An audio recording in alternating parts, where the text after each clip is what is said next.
अवांजी समातुन ताईं radio voice of Sindh London. सोन बराबर सगड़ा मारू संदा मुँह पटोला पवार खे उम्र आछम तूं वर लोई जी लूं डाडाणन डिनाम जा। भलारे भिटदणी जे भलारे बैत सां मुंहिंजी आवाज़ मुसाफ़िर radio voice of Sindh London तां थी दुनिया जी कुंड कुड़छ ताईं जंहिंजा माॻ ॿुधिजे पियो उन्हनि मेणी महिरबाननि खे सिक भेरो सलाम शाल क़बूल पवे। 29 जुलाई 2023 अंगारे जे ॾींहुं प्रोग्राम सोच वीचार साण करे आऊं अव्हां जी ख़िदमत में हाज़ुर आहियां जो पंहिंजो मेज़बान हबीब लगारी। प्रोग्राम जी शुरूआति में अव्हां लाइ इहा ई दुआ त शाल जित हुजो, सुख सलामती सां हुजो, कॾहिं बि ॾुखियाई न ॾिसो ऐं कॾहिं बि अव्हां जूं मुर्कूं मेरियूं न थियनि। दुनिया जी कुंड कुड़छ में जिते बि रहो सिंध लाइ, सिंध वासियुनि लाइ ऐं दुनिया जे मसरूम माण्हुनि लाइ जा खोड़ींदा रहो। शाल अव्हां जा ख़्वाब तइबीरनि सां लाऊं लही सघनि। सिंध अंदरि इंसानी हक़नि जी लताड़ संगीन सूरतहाल इन्ही करे बेख्तियार करे वई आहे जो हाणे इंसानी हक़नि लाइ जदोजहद कंदड़ माण्हू बि महफ़ूज़ न आहिनि रहिया। इंसानी हक़नि लाइ जा खोड़ींदड़ तनज़ीम HRCP पारां बि ग़ैर क़ानूनी ऐं ग़ैर आइनी क़दमनि खे मुंहुं ॾियणो पइजी रहियो आहे। हिकु पासे इंसानी हक़नि जी इहा सूरतहाल आहे त ॿिए पासे जुड़तू पुलिस मुक़ाबला बि जीअं जो तीअं जारी आहिनि ऐं ईअं पुलिस खाते जी साख ते केतिरा ई सवाल उथारे रहिया आहिनि। अवाम खे हूं बि के सहूलियतूं मुयसरु न आहिनि, न तालीम, न सिहत ऐं न ॿियूं बुनियादी सहूलियतूं मुयसरु आहिनि। हुक्मरान ऐं इख़्तियारियूं सियासी आज़ादी छिनण बाद हाणे इंसानी हक़नि जे लाइ कमु कंदड़ तनज़ीम जो बि रस्तो रोके रहियूं आहिनि। जेकॾहिं कंहिं सुधरियल समाज जी ॻाल्हि कजे त उन में हर इंसानु आज़ादु जनमु वठे थो ऐं खेसि आज़ादु रहण जो हक़ु हासिलु हूंदो आहे। दुनिया में फ़र्द खे पंहिंजे तौर ते जीअरे रहण, कहिड़ी बि सियासी तोड़े फ़िक्र सां ॻंढिजण जो हक़ु हासिलु आहे, पर पाकिस्तान में क़ानून जोड़ींदड़, क़ानून लागू कंदड़ ऐं क़ानून जी तशरीह कंदड़ इदारनि खे अहिड़ो सोढ़ो कयो वियो आहे जो हिकु घुट ॿुसट वारो माहौल पैदा थी पियो आहे। इंसानी हक़नि लाइ कमु कंदड़ तनज़ीम human rights commission of Pakistan बि इहो चयो आहे त कुझु महीननि दौरान HRCP खे ग़ैर क़ानूनी ऐं ग़ैर आइनी क़दमनि खे मुंहुं ॾियणो पइजी वियो आहे। HRCP पारां लाहौर जी ऑफिस बि बंदि कई वई आहे। अहिड़ी सूरतहाल में भला इंसानी हक़नि लाइ जा खोड़ींदड़ इदारा कीअं कमु करे सघंदा? बदकिस्मती सां हुकूमत हक़ीक़ी माना में आम माण्हुनि जा मसइला हल करण जी कॾहिं का कोशिशि न कई आहे, जंहिं करे वरियनि खां सिहत, तालीम, सफ़री तोड़े ॿियनि घुरिबल सहूलियतुनि खां वाझियल माण्हुनि में वेगाणप जनमु वरितो आहे। हिकु पासे ग़ैर महफ़ूज़ हुजण वारो आलिमियो आहे त ॿिए पासे वरी क़ानून लागू कंदड़ इदारनि जा क़ानून खां मथां क़दम आहिनि।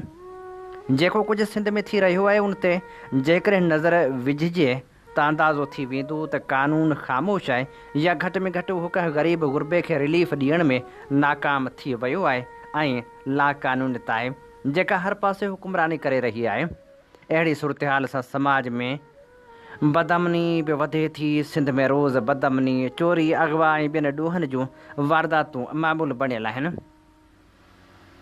हुकूमत मुल्क तोड़े सिंध में मौजूदु मसइलनि ॾांहुं ध्यानु ॾेई सचाई सां क़ानून ते अमल कराए त हूं त समाज मुस्बत रुख में घणो अॻिते वञे, पर हुकूमत इहो कुझु करण लाइ तयारु ई कोन्हे। हर पासे लाक़ानूनियत आहे। अमन अमान ऐं क़ानून लाइ जा खोड़ींदड़ इदारा पिणु ग़ैर क़ानूनी अमल में मुलविस रहिया आहिनि। ख़ासि करे पुलिस इंतिज़ामिया त हूअं ई लाक़ानूनियत खे हथी वठराईंदी रही आहे। कुझु वक़्त खां पुलिस मुक़ाबलनि में माण्हू जे मारिजण या ज़ख़्मी करण जूं ख़बरूं रिपोर्ट थी रहियूं आहिनि ऐं जॾहिं शफ़ाफ़ नमूने उन्हनि मुक़ाबलनि जी जांच थिए थी त उन्हनि मां केतिरा ई पुलिस मुक़ाबला जुड़तू साबित थियनि था। इन हवाले सां ख़बर रिपोर्ट थी आहे त सखर साइट एरिया पुलिस 2 जुलाई ते मुबैना मुक़ाबले बाद लतीफ़ यूनिवर्सिटी जे शागिर्द नसरुल्लाह मंगड़ेजे खे ज़ख़्मी हालत में गिरफ़्तार करण जी दावा कंदे अहिड़ो केस बि दाख़िल कयो हो। जांच बाद उहो मुक़ाबिलो कूड़ो साबित थी वियो आहे ऐं सरकारी फ़रियाद ते ॿिनि ASI समेत 5 ॼणनि ख़िलाफ़ु FIR पिणु दाख़िल कई वई आहे। 5 पुलिस अमलदारनि ऐं एहलकारनि खे मुअतल कयो वियो आहे। FIR दाख़िल थियण बावजूदि 5 पुलिस एहलकारनि ऐं ऑफिसरनि खे न गिरफ़्तार कयो वियो आहे, न ई का अमली तौर ते कार्रवाई कई वई आहे। ख़तरनाक ॾोहारियुनि, धाड़ेलनि ऐं दहशत गर्दनि खे ॾिसी रस्ता बदिलाईंदड़ पुलिस बेपहुच ऐं बेगुनाह माण्हुनि खे जुड़तू मुक़ाबलनि में मारण ऐं ज़ख़्मी करण जो वॾो रिकॉर्ड रखे थी। जॾहिं बि अवामी दबाव ऐं एहतजाज खां पोइ पुलिस मुक़ाबलनि जी जांच थींदी आहे त केतिरा ई मुक़ाबला जुड़तू निकिरी पवंदा आहिनि ऐं पोइ छा थींदो आहे जो या त पुलिस दबाव विझी मुतासिर धुर खे राॼोणी लाइ मजबूर करे मामिलो ख़तमु कराए छॾींदी आहे, या वरी पुलिस ख़िलाफ़ का कार्रवाई थी त बि वधि में वधि मुलविस एहलकारनि खे मुअतल कयो वेंदो आहे, जॾहिं त अहिड़े मामले में मुअतली का बि सज़ा न आहे। सिंध में जुड़तू पुलिस मुक़ाबलनि जो सिलसिलो गुज़िरियल केतिरनि ई सालनि खां जीअं जो तीअं हलंदो पियो अचे। इंसानी हक़नि जे तनज़ीमनि जे अङनि अखरनि मूजिबि 2024 में सिंध में 150 खां वधीक अहिड़ा मुक़ाबला रिपोर्ट थिया जिन में घणो करे नौजवान ऐं ग़रीब तबिके जा माण्हू निशानो बणिया। उहे मुक़ाबला न रुॻो क़ानून जी बालादस्ती खे चैलेंज कनि था, पर पुलिस खाते जी साख ऐं समाज जे अमन अमान खे बि मुतासिर कनि था। को माण्हू ॾोहारी आहे त पुलिस जो कमु उनखे अदालत जे कटहरे ताईं पहुचाइणु आहे, पर पुलिस पैसा न ॾियण या वरी कंहिं इनाम एज़ाज़ प्रमोशन लाइ बि बेगुनाह माण्हू मारींदी या ज़ख़्मी कंदी रही आहे ऐं इन मामलनि में उहा देरि बि न कंदी आहे। पुलिस जे अहिड़े रिकॉर्ड जे करे जॾहिं को हक़ीक़ी मुक़ाबिलो थिए थो तॾहिं बि उन ते केतिरा ई शक पैदा थियनि था। उहा बेइतबारी पुलिस जी पंहिंजी पैदा कयल आहे जेका मुख़्तलिफ़ वक़्तनि ते जुड़तू मुक़ाबलनि जे करे पैदा थींदी रही आहे। इंसानी हक़नि जूं तनज़ीमूं जहिड़ोक HRCP अक्सर अहिड़नि वाक़िअनि जी मज़म्मत कनि थियूं, पर पुलिस खाते में सुधारनि जी खोट सबबि सूरतहाल बहितर नथी थिए। अवां जी समातुनि ताईं radio voice of Sindh London. हीअं ॿुधी रहिया आहियो radio voice of Sindh London. अवां जी ख़िदमत में प्रोग्राम पेश कयो पियो वञे सोच वीचार जिन सफ़र में आऊं अवां सां मुखातिब ऐं पंहिंजो मेज़बान हबीब लगारी। अलाए त कंहिं पंहिंजे तजिज़िये में लिखियो त फ़ौतगी वक़्तु मानी कराइण वारो रिवाज ख़तमु थियणु घुरिजे। सिंधी समाज में केतिरा ई अहिड़ा रिवाज ऐं रस्मूं राइज आहिनि जेके ॾिसण में त रस्म आहिनि, पर हक़ीक़त में ग़रीब ऐं ॾुखोयल माण्हुनि लाइ वॾो बार बणिजी वञनि था। अहिड़नि मां हिकु आहे फ़ौतगी वक़्तु मानी कराइण जो रिवाज, यानी जंहिंजे घर मां जनाज़ो निकिरे थो उहो ई माण्हू वरी महिमाननि लाइ खाधो तयारु करे उन्हनि जी आदर भाव करे। हीअ रिवाज न रुॻो ग़ैर इंसानी आहे, पर समाजी नाइंसाफ़ी जो वाज़ह मिसाल बि आहे। जॾहिं कंहिंजे घर मां प्यारो माण्हू जुदा थिए थो त उन वक़्तु घर वारा नफ़सियाती, जज़्बाती ऐं माली तौर ते शदीद तकलीफ़ में हूंदा आहिनि। उन्हनि जे दिलि में सूर, अखियुनि में ॻोढ़ा ऐं ज़हन में ख़ालीपणो हूंदो आहे। उन नाज़ुक लम्हे ते उन्हनि खां इहा उमेदु रखणु त हूअ पचाइण खाराइण, हीअ त सरासर ज़ुल्म आहे।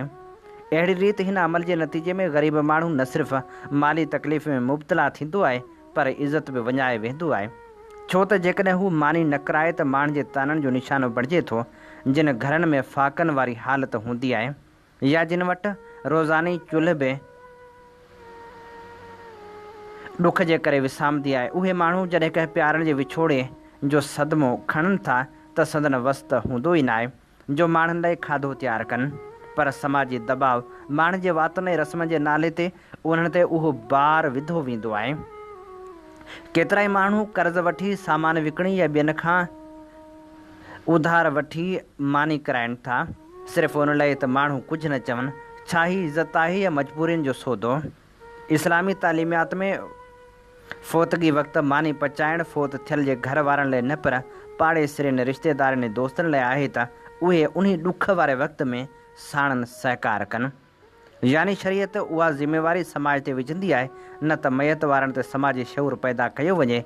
स्कूलनि, मजलिसनि ऐं मस्जिदनि में ॻाल्हि आम कई वञे त अहिड़ो रिवाज गैर ज़रूरी ऐं गैर इंसानी आहे। फ़ौती जे घर भरिसां रहंदड़ माण्हू अॻिते अची मदद कनि, खाधे जो इंतज़ाम कनि ऐं हमदर्दी जो सबूत ॾियनि। फ़ौतगी वक़्तु मानी कराइण जो रिवाज इंसानी हमदर्दी जो उबतड़ आहे। उहो रिवाज गुरबत, बेइज़ती ऐं ज़हनी दबाव जो सबबु बणिजे थो। अचो त गॾिजी अहिड़ियुनि रस्मनि खे रस्म न सम्झी उन्हनि खे ख़तमु करण जी कोशिशि करियूं। ऐं हाणे प्रोग्राम सोच वीचार में शामिलु करियूं था। मौक़े परस्तीअ ख़िलाफ़ जदोजहद जे उनवान हेठि माउज़ी तुंग जो लिखियलु लेख, जंहिंजो तर्जुमो शहरयार कीरीअ कयो आहे ऐं एडिटिंग जगदेश आहूजा कई आहे। जगदेश आहूजा लिखे थो त चीनी कम्युनिस्ट पार्टीअ जे बानीकार ऐं 1948 में चीन खे क़ौमी ऐं तबक़ाती ग़ुलामी मां निजात ॾियारींदड़ इनक़लाबी अॻुवाण माउज़ी तुंग जो असुलु मज़मून त मुंहिंजी नज़र मां न गुज़रियो आहे, पर Sindh united party Karachi division जे पेज ते शहरयार कीरो जो तर्जुमो कयल हीउ मज़मून नज़र मां गुज़रियो। तर्जुमे में लिबरलिज़म ऐं मार्क्सिज़म जा इस्तिलाह इस्तेमालु थियल आहिनि, जिन खे मौक़े परस्ती ऐं असूल परस्ती जे इस्तिलाहनि में तब्दील करे बासूल सियासत कंदड़ क़ौमी कारकुन जी इस्लाह ऐं तरबियत लाइ पेश कयां थो। असां नज़रियाती जदोजहद जी हिमायत करियूं था, छाकाणि त उहा पार्टी ऐं इनक़लाबी तंज़ीमनि जी हेकड़ाई खे यकीनी बणाइण लाइ हिकु हथियारु आहे, जेको असांजी वेड़ जे मुफ़ाद में आहे। हर इनक़लाबी खे हीउ हथियारु हथ में खणणु घुरिजे। मौक़े परस्ती अमली तरह नज़रियाती जदोजहद जी मुखालफ़त करे थी ऐं हिकु अहिड़ी बेअसूल सुलह पसंदीअ जी हिमायत करे थी, जंहिंजे नतीजे में हिकु बेपरवाह, ग़ैर ज़िम्मेवार ऐं ग़ैर सियासी रवैयो पैदा थिए थो, जेको पार्टी जे अंदरि ख़राबियुनि, सियासी शऊर जी अणाहट ऐं तनज़ीमी कमज़ोरियुनि खे जनमु ॾिए थो। मौक़े परस्ती जो इज़हार मुख़्तलिफ़ सूरतनि में थींदो आहे। हेठि उन्हनि खे ॼाणाइजे थो। जॾहिं को ग़लति हुजे त उनखे यारी जे करे नज़रअंदाज़ करणु ऐं उसूली मुखालफ़त खां पासो करणु, रुॻो उन करे त हू पुराणो वाक़ुफ़कार आहे, ॻोठाणो आहे, गॾु पढ़ियो आहे, वेझो दोस्त आहे, महबूब आहे, पुराणो साथी या मातहत रहियो आहे, या वरी मसइले जे गहराई में वञण बजाए हल्को हथ फेराइणु, जीअं वास्तो बरक़रार रहे। उनजो नतीजो ही निकिरे थो त तनज़ीमी फ़र्द पिणु नुक़सानु भोॻे थो। ही मौक़े परस्ती जो हिकिड़ो क़िस्म आहे। तनज़ीम अॻियां पंहिंजूं सलाहूं रखण बजाए ज़ाती तौरु ग़ैर ज़िमेदार तरीक़े सां तनक़ीद करणु, माण्हुनि खे संदन मुंहं ते कुझु न चवणु पर संदन परपुठ गिला करणु, या वरी तनज़ीमी गॾिजाणियुनि में कुझु न कुझणु पर उनखां पोइ यखी हणणु, उहो रवैयो उन ॻाल्हि जी अलामत आहे त उहे माण्हू इज्तमाही असूलनि खे का अहमियत नथा ॾियनि ऐं सिर्फ़ु पंहिंजी मर्ज़ी ते हलनि था। हीअ मौक़े परस्ती जो ॿियो क़िस्म आहे। एसिताईं ख़ामोश रहणु जेसीं ॻाल्हि पाण ते न अचे, कोशिशि करे घटि पुछणु, जॾहिं त भली भित ॼाण हुजे त ग़लति छा आहे, दुनियादार हुजणु ऐं महफ़ूज़ खेॾणु ऐं इल्ज़ाम खां बचण जी कोशिशि करणु, इहो मौक़े परस्ती जो टियों क़िस्म आहे। तनज़ीमी हुकमनि खे न मञणु पर पंहिंजी राय खे मथां करणु, तनज़ीम खां ख़ासि रिआयत जी घुर करणु पर नज़्म ज़ब्त खां इनकार करणु, उहो मौक़े परस्ती जो चोथों क़िस्म आहे। ज़ाती तनक़ीद ते काहे पवणु, झेड़ा करणु, ज़ाती किनो कढणु या बदिलो वठणु, पर इतिहाद, तरक़ी या कम खे सही तरीक़े सां करण लाइ ग़लति ख़्यालनि ते बहस ऐं जदोजहद न करणु, उहो मौक़े परस्ती जो पंजों क़िस्म आहे। ग़लति ख़्यालनि खे ॿुधण बावजूदि उनजी मुखालफ़त न करणु ऐं जेतोणीकि को शख़्स रद्द इनक़लाबी ॻाल्हियूं करे उनखे बि ईअं ई बर्दाश्त करणु त ॼण कुझु थियो ई न हुजे, उहो मौक़े परस्ती जो छहों क़िस्म आहे। अवाम जे विच में हुजण बावजूदि न प्रचार करणु, न तहरीक हलाइणु, न गॾिजाणियुनि में ॻाल्हाइणु, न संदन विच में का जांच या तहक़ीक़ करणु ऐं उनजे बदिरां उन्हनि खां लातालुकी इख़्तियार करणु, पार्टी जी बहितरी बाबति फ़िक्र न करणु, उहो विसारे वेहणु त को पाण ज़िमेदार पार्टी वर्कर आहे ऐं ईअं रवैयो इख़्तियार करणु ॼण मथसि का बि पार्टी ज़िमेवारी न हुजे, उहो मौक़े परस्ती जो सतों क़िस्म आहे। कंहिं माण्हू खे अवाम जे मुफ़ादनि खे नुक़सानु पहुचाईंदे ॾिसणु ऐं पोइ बि उन ते कावड़ न करणु, न खेसि रोकणु, न ई सम्झाइणु या बहस करणु, उनजे बदिरां खेसि उन ग़लति अमल खे जारी रखण जी इजाज़त ॾियणु, उहो मौक़े परस्ती जो अठों क़िस्म आहे।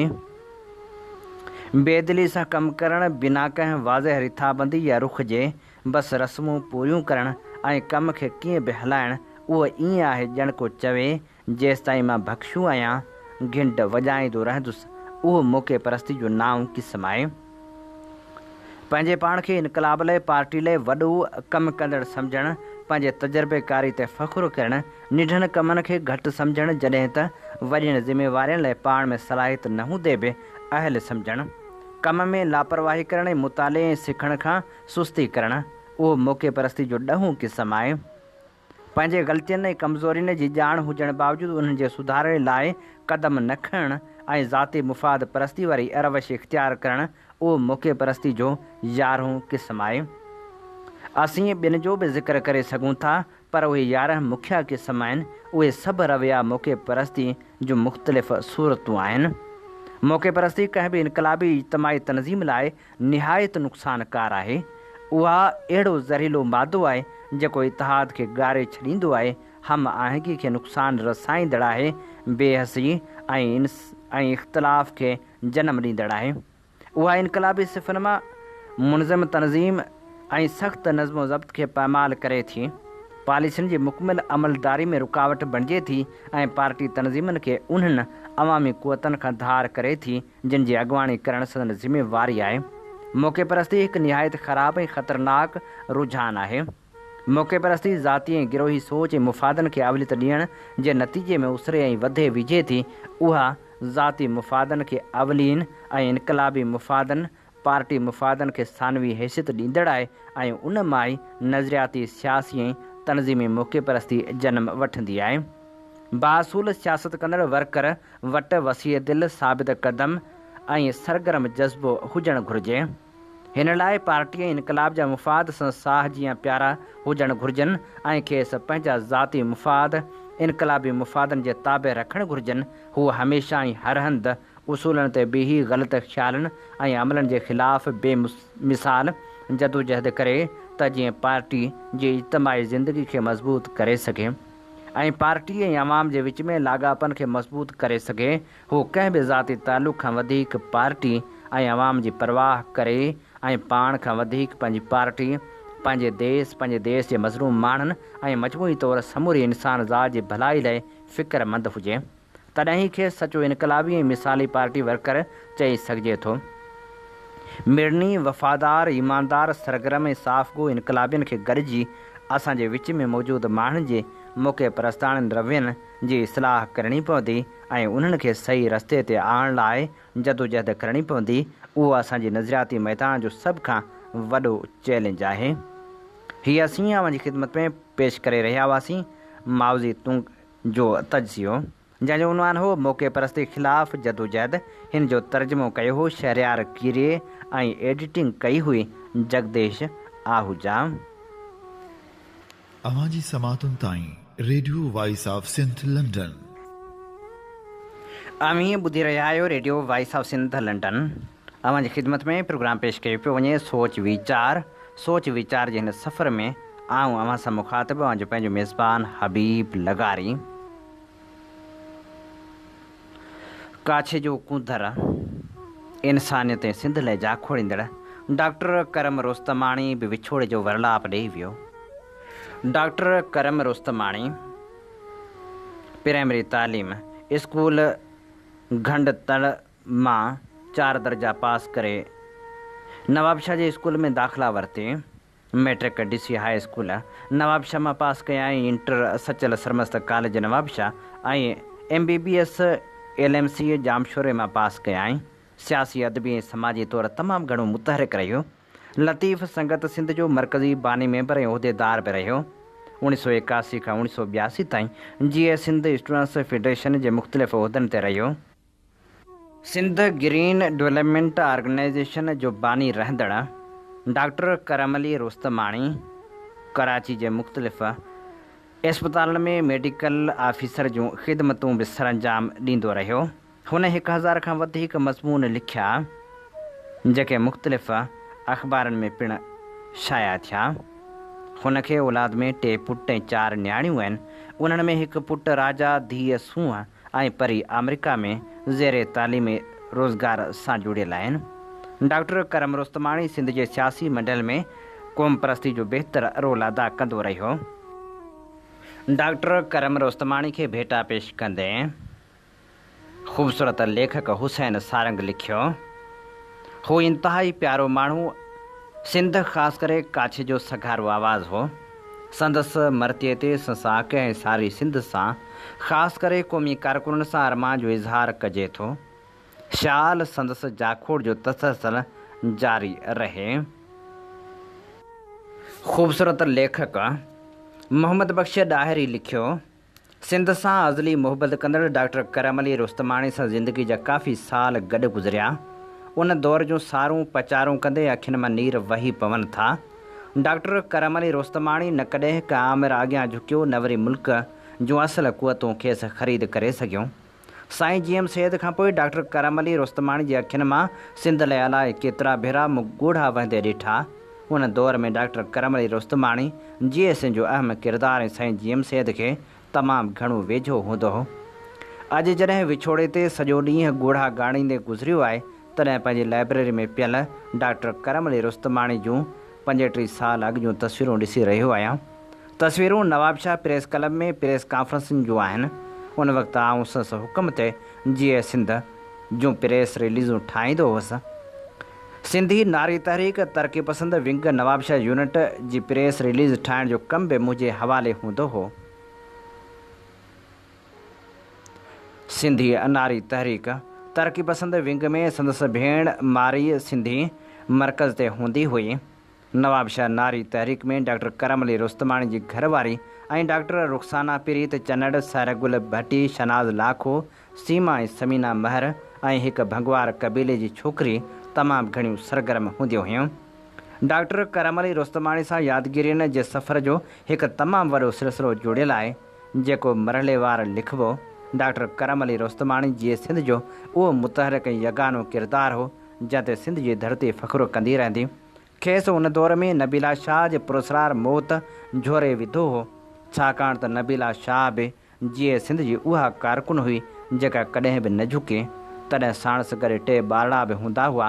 संदसि पुटु संघार मलिक मोरे में बजराणी लेगारी वाक़े में नुशर फ़िरोज़ जो SP हो।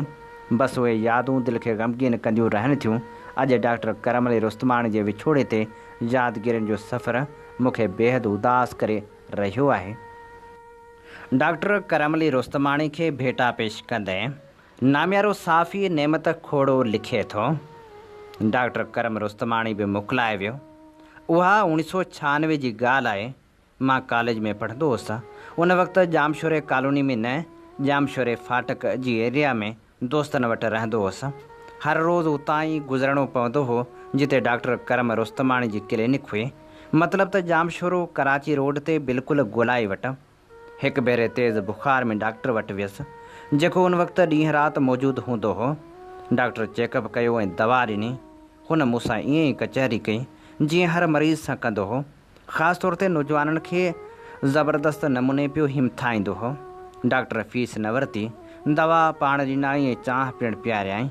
उहो ॾींहुं पोइ ॼण त डॉक्टर करम सां कचहरी मामूल बणिजी वई। हूअ साईं जो सचो ऐं सालेह कारकुन हो ऐं असां बि निडड़ा वर्कर।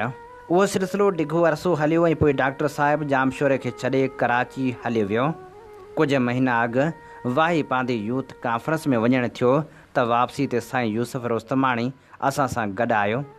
हुन ॿुधायो त डॉक्टर करम जो सोट आहे ऐं पोइ वधीक हाल अहिवाल ॾिनाई त डॉक्टर साहिब जो औलाद अमेरिका में आहे ऐं पाण कराची में रहे थो। उन खां अॻु जामशोरे में रिहाइश दौरान डॉक्टर साहिबु अवाम जी ख़िदमत सां गॾु हिकु ॿियो कमु बि कयो। उन वक़्तु अञा मौसमियाती तब्दीली जो मामिलो ईअं उजागर न थियो हो जीअं हाणे थियो आहे, पर डॉक्टर साहिबु उनखां अॻे ई वणकारी जी हिकु ज़बरदस्त मुहिम शुरू कई ऐं उन मक़सद लाइ हिकु तनज़ीम पिणु ठाही हुई। डॉक्टर करम रुस्तमाणी उहो इंसानु हो जंहिंजी क्लिनिक ते वञण लाइ पैसनि जी ज़रूरत न पवंदी हुई। हिकु त हुनजी फीस नाले मातर हुई ऐं ॿियो त हू अक्सर ग़रीब ॻोठाणनि, जाबलू माण्हुनि, मर्दनि, औरतुनि ऐं ॿारनि जो मुफ़्त इलाज पियो कंदो हो, जंहिंमें ते बि चकास ऐं दवा दरमल सां गॾु ड्रिप लॻाइण बि शामिलु हो ऐं कॾहिं कॾहिं त माण्हुनि खे भाड़े जा पैसा बि ॾींदो हो। अॼु ख़बर पई त डॉक्टर साहिबु हमेशह लाइ मोकिलाए वियो। अखियूं नम थी वियूं। हू डाव मेडिकल इस्पताल कराची में दाख़िल हो, जितां मड़ अबाणे ॻोठ वाही पांधी नियो वेंदो ऐं उते ई तदफ़ीन थींदी। मालूम थियो आहे त डॉक्टर साहिब जी न्याणी ऐं पुट जो इंतज़ारु कयो पियो वञे, जेके अमेरिका खां अची रहिया आहिनि। उन्हनि जे अचण बाद ई डॉक्टर साहिब खे मिटी माउ जी हंज में हमेशह लाइ आरामी कयो वेंदो। संदसि विछोड़े ते ख़ानदान ऐं दोस्तनि सां दिली तइज़ियत जो इज़हार कजे थो। अवां जी समातुनि ताईं radio voice of Sindh London. हीअं ॿुधी रहिया आहियो radio voice of Sindh London. अवां जी ख़िदमत में प्रोग्राम पेश कयो पियो वञे सोच वीचार। सोच वीचार जे हिन सफ़र में आऊं अव्हां सां मुखातिब अव्हां जो पंहिंजो मेज़बान हबीब लगारी।